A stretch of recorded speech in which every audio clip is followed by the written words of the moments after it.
tests and being on top of the people that are doing the testing for therapies and for vaccines they've never seen anything like this. So I want to thank you very much. And stick around, maybe they'll have some questions, okay? Please, go ahead. In the back. Mr. President, thank you very much. If there were groups of people planning to protest tomorrow against the government shutdown, what would be your advice? Against the shutdown? That they want the shutdown lifted. Should they Maybe go they want ahead it if lifted, it's in yeah. a state where Hey, there haven't been I don't 14 have days? any arrests. People feel that way. You're allowed to protest. I mean, they feel that way. I watched the protest and they were all 6 feet apart. I mean, it was a very orderly group of people. And, but, you know, some have gone too far. Some governors have gone too far. Some of the things that happened are maybe not so appropriate. And I think in the end it's not going to matter because we're starting to open up our states. And I think they're going to open up very well. We're going to be watching it. We're going to be watching it very closely. We're working with them on testing. We're working with them on whatever they need. I don't think they need ventilators anymore. I believe the term the governor used was phenomenal. We've done a phenomenal job. That was the term that was the only sentence they left out, which is okay. But I appreciate that that's what Governor Cuomo said. But they've done a phenomenal. These people have done a phenomenal job.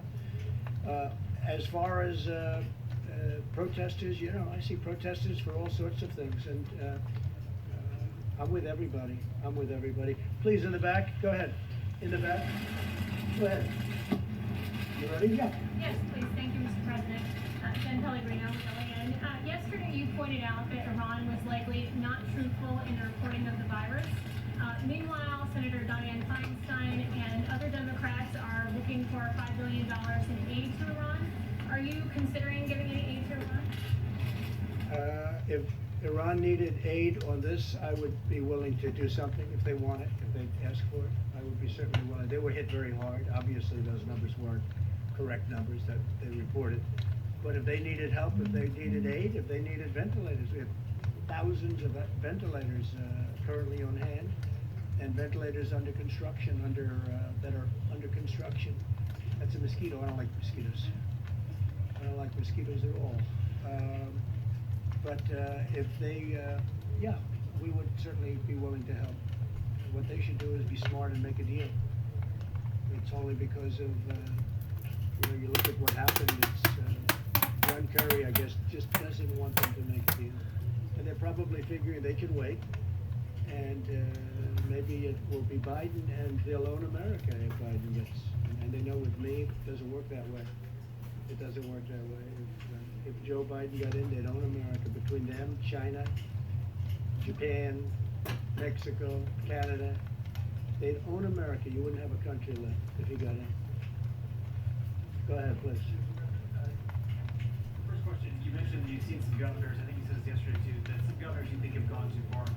Which governors are you referring to, or which states? I don't want to mention names specifically, but obviously, one we can mention that's this, but really much beyond this, is Virginia with what they've done on guns. He is playing with your Second Amendment. We can't allow that to happen.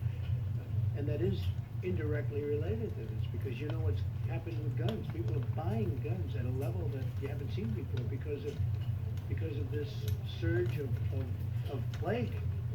So what he did was totally inappropriate. Other than that, I'm not going to mention governors, but I have a list: 1, 2, 3, 4, 5, 6, 7. On top that you hope that a deal may come tomorrow on the small business loan Well, I program. hope so. You know, this morning Mnuchin seemed like this was ready to go. It seems like any second now. Is there any Whatever it change is, there? you know, every time you say it's ready to go, then they say, oh, we have a good negotiating position now because he just said it's ready to go. So now, let's see what happens.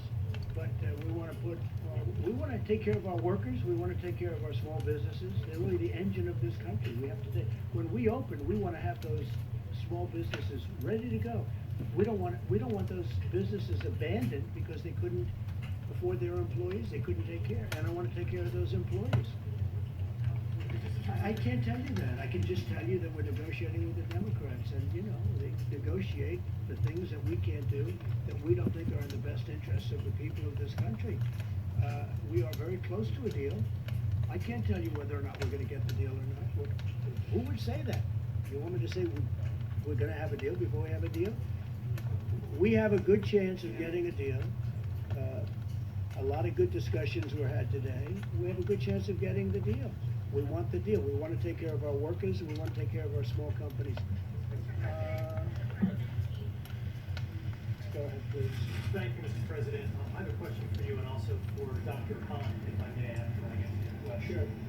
In your remarks that you made just a few moments ago, in regards to reopening the U.S. economy, you said, I want it to be safe. And that's a sentiment obviously shared do. by No, I want it to be tens of safe. millions of Americans. I want it to be safe. And it seems at odds, Mr. President, with the tweet that you had on Friday about liberating those three particular states, Virginia, Minnesota, and Michigan, because none of those states, Mr. President, have met the requirements that the Vice President and others on the task force have talked about in terms of reopening the economy.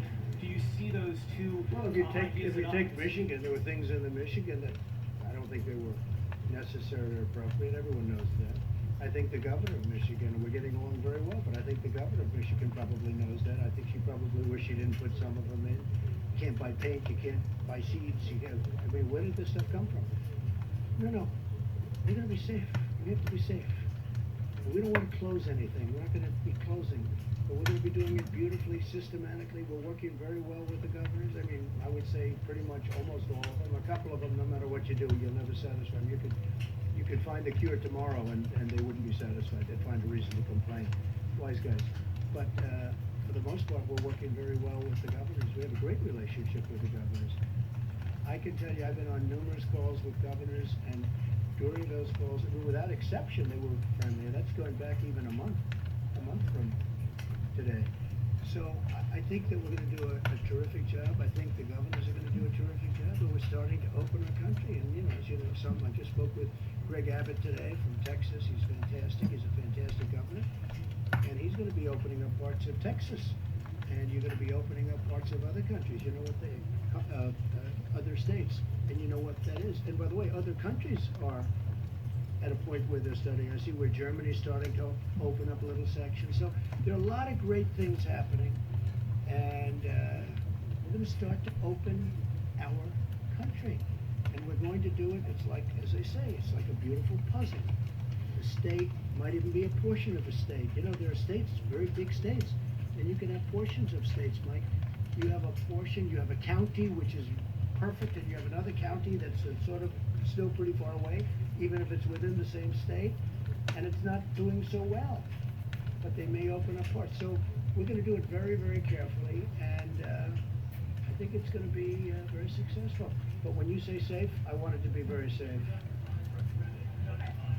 Hey, let him just do this one. Then. Go ahead, please. Thank you very much, Dr. Khan. There's a question that I don't know the answer to, and I was hoping that you could provide an answer to. There's an epidemiologist at the University of Alabama in Birmingham who's actually a COVID-19 survivor, and his name is Michael Seg. And his question is this: why would the virus suddenly be different? And why would people's susceptibility be any different on May the 1st, or on June the 1st, or on July the 1st? And this all relates to reopening the economy. Can you explain or give an answer to that particular question? I don't think we have evidence that one would be more susceptible or less. What I think we can say is that the mitigation efforts have really helped with respect to this, and that what we've seen is the number of cases have gone down. And if we follow the gating criteria for the opening, we're then able to institute phase one and have the appropriate measures in place to actually reduce any chance of flare-up of cases.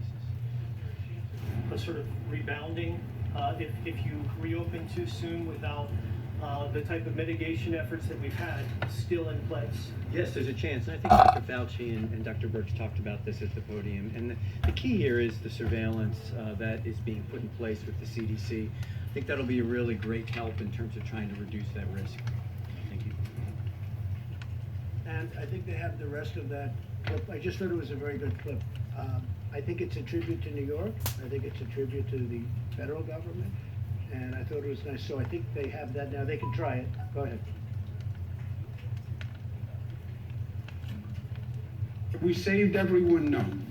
But have we lost anyone because we didn't have a bed, or we didn't have a ventilator, or we didn't have healthcare staff? No.